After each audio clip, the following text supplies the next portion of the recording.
Saudara-saudara, rekan-rekan muda yang Tuhan kasihi, Shalom. Malam hari ini saya bersyukur saya masih dapat menyapa saudara-saudara dalam kesempatan bersama-sama untuk mendengar dan merenungkan firman Tuhan.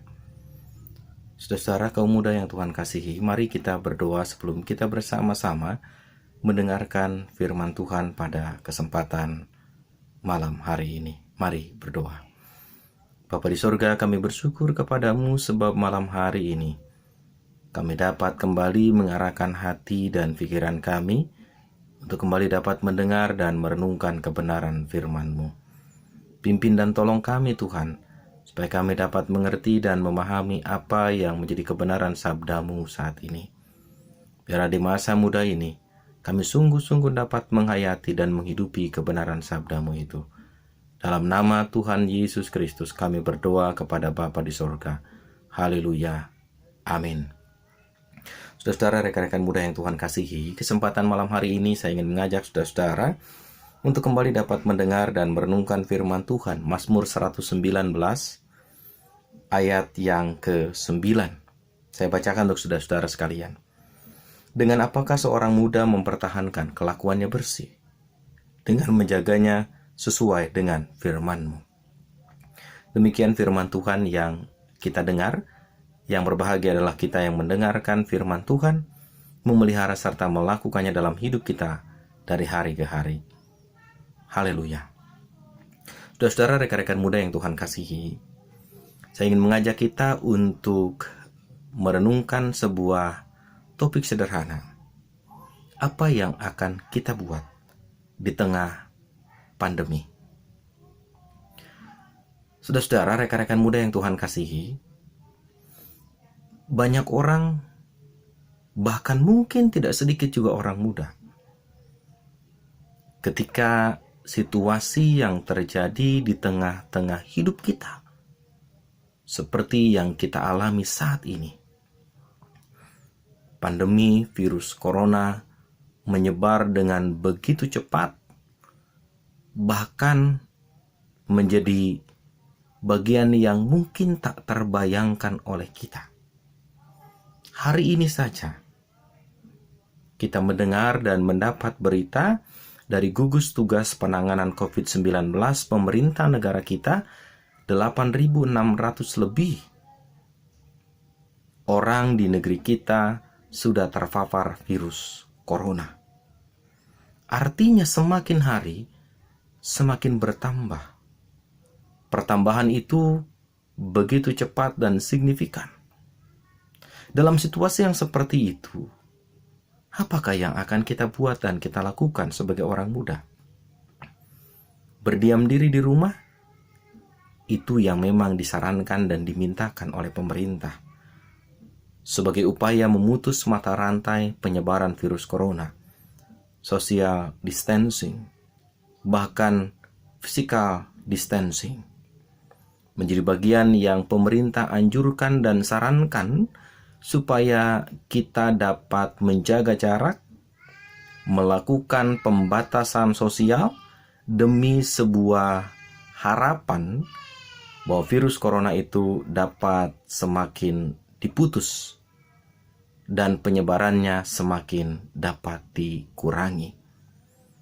Namun ternyata itu tidak mudah, mengingat besarnya negara kita yang tersebar di 34 provinsi dengan pulau-pulau yang tersebar, baik yang mudah dijangkau ataupun yang tidak mudah dijangkau. Penyebaran itu menjadi semakin masif. Tapi saudara-saudara yang Tuhan kasihi, bukan berarti karena penyebarannya yang semakin masif, lalu sebagai orang-orang muda kita hanya berdiam diri, kita tidak berbuat apa-apa, kita tidak melakukan sesuatu yang berarti sama sekali. Hemat saya saudara-saudara, banyak yang bisa kita buat. Banyak yang kita bisa lakukan di tengah-tengah pandemi seperti ini. Upaya memutus mata rantai dengan tetap memperhatikan social distancing adalah bagian dari peran dan tanggung jawab kita sebagai warga negara sekaligus sebagai warga gereja. Tapi juga ketika kita mendengar saudara-saudara Ada banyak tenaga medis, baik dokter ataupun perawat di rumah-rumah sakit. Kekurangan alat pelindung diri atau APD. Masker menjadi bagian yang sulit dijumpai. Akankah kita berdiam menyaksikan kenyataan yang seperti itu? Ketika gereja tak lagi membuka pintu untuk bisa umat datang beribadah, untuk bisa saudara dan saya berkumpul bersama-sama, bukan berarti pintu gereja tertutup rapat. Bukan berarti gereja sama sekali tak bisa menghadirkan orang. Kita diundang di sana untuk merawat apa yang bisa kita rawat, untuk memelihara apa yang bisa kita pelihara. Kita hadir di tengah masyarakat untuk bisa berperan bagi kehidupan umat bersama. Terlebih saat ini, saudara-saudara, rekan-rekan muda yang Tuhan kasihi, saudara-saudara kita sedang menjalankan ibadah puasa. Sesungguhnya ini menjadi kesempatan buat kita selaku kaum muda gereja, untuk bisa melakukan peran aktif di tengah-tengah hidup bersama. Paling tidak, ketika di lingkungan tempat kita tinggal dilakukan sebuah pembatasan berskala ringan atau sedang atau terbatas, maka saat ini menjadi kesempatan kita untuk juga bisa melakukan peran aktif itu. Minimal menjadi petugas jaga di pintu pos masuk tempat tinggal kita. Mengawasi satu dengan yang lain, memperhatikan satu dengan yang lain, bisa menjadi peran yang dapat kita buat. Belum lagi saudara-saudara, rekan-rekan muda yang Tuhan kasihi, dampak yang ditimbulkan oleh masifnya penyebaran virus corona ini bisa membuat banyak orang bukan hanya kehilangan pekerjaan, bukan hanya kehilangan kesempatan untuk mencari nafkah, tapi juga bisa jadi ada banyak orang kehilangan kesempatan untuk bisa menikmati hidup dengan leluasa. Terbatasnya penghasilan, terbatasnya materi yang dimiliki, terbatasnya kebutuhan pokok yang dipunyai, bisa membuat banyak orang memiliki keterbatasan. Disinilah kita dipanggil.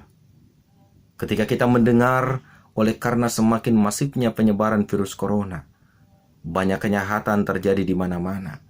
Banyak perilaku-perilaku yang bertentangan dengan undang-undang, dengan peraturan, dengan kehendak Tuhan semakin merajalela.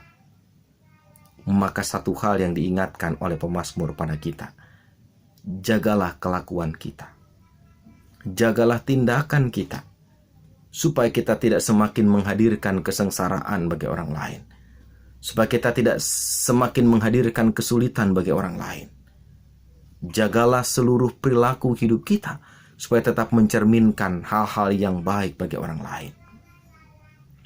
Kita bisa bergotong royong, saling menanggung beban satu sama lain di tengah situasi yang sulit dan sukar ini. Kita bisa saling mendukung dan mendoakan satu dengan yang lain. Sebagai orang muda, sesungguhnya kita ada di garda terdepan, bukan sebagai karir yang membawa virus itu kepada orang lain, tapi kita ada di garda terdepan untuk dapat memutus mata rantai penyebarannya. Batasi jumlah perkumpulan kita, membatasi kumpul-kumpul kita dengan saudara-saudara kita. Jika itu memang menjadi panggilan kita, maka lakukanlah itu dengan baik. Andaikan pun kita harus berkumpul, maka berkumpullah dengan tetap menjaga physical distancing kita, agar tetap kita bisa melakukan yang baik, agar tetap kita bisa melakukan hal-hal yang berkenan di hadapan Tuhan. Ada banyak cara bisa kita buat dan kita lakukan. Dan pemazmur mengajak kita untuk tetap memperhatikan firman Tuhan. Jangan karena tidak ada kebaktian pemuda remaja di gereja, lalu Alkitab pun tak pernah kita buka. Jangan karena tidak ada persekutuan kaum muda di gereja, lalu mendengarkan firman Tuhan pun sama sekali tidak. Ingat saudara-saudara, kekuatan kita, pengharapan kita, upaya kita mempertahankan sikap hidup dan kelakuan kita agar tetap berkenan di hadapan Tuhan, hanya mungkin kita lakukan dan mungkin bisa kita wujudkan menurut pemazmur dengan menjaganya sesuai dengan kehendak firman Tuhan. Oleh karena itu, tetaplah tekun dan setia mendengarkan kebenaran sabda Tuhan. Dari apa yang bisa kita buat dan kita lakukan, lakukanlah itu. Demikian pula kita. Tunjukkanlah rasa cinta kita, rasa kasih kita, baik kepada Tuhan ataupun kepada sesama kita, dengan juga memperhatikan mereka, saling tolong-menolong, saling dukung satu sama lain. Tuhan memperhatikan setiap karya yang kita buat dan kita lakukan dimanapun itu kita wujudkan. Bersama dengan Dia dan bersama dengan Allah kita pasti bisa. Jagalah apa yang patut kita jaga, supaya hidup kita semakin berkenan di hadapan-Nya. Amin.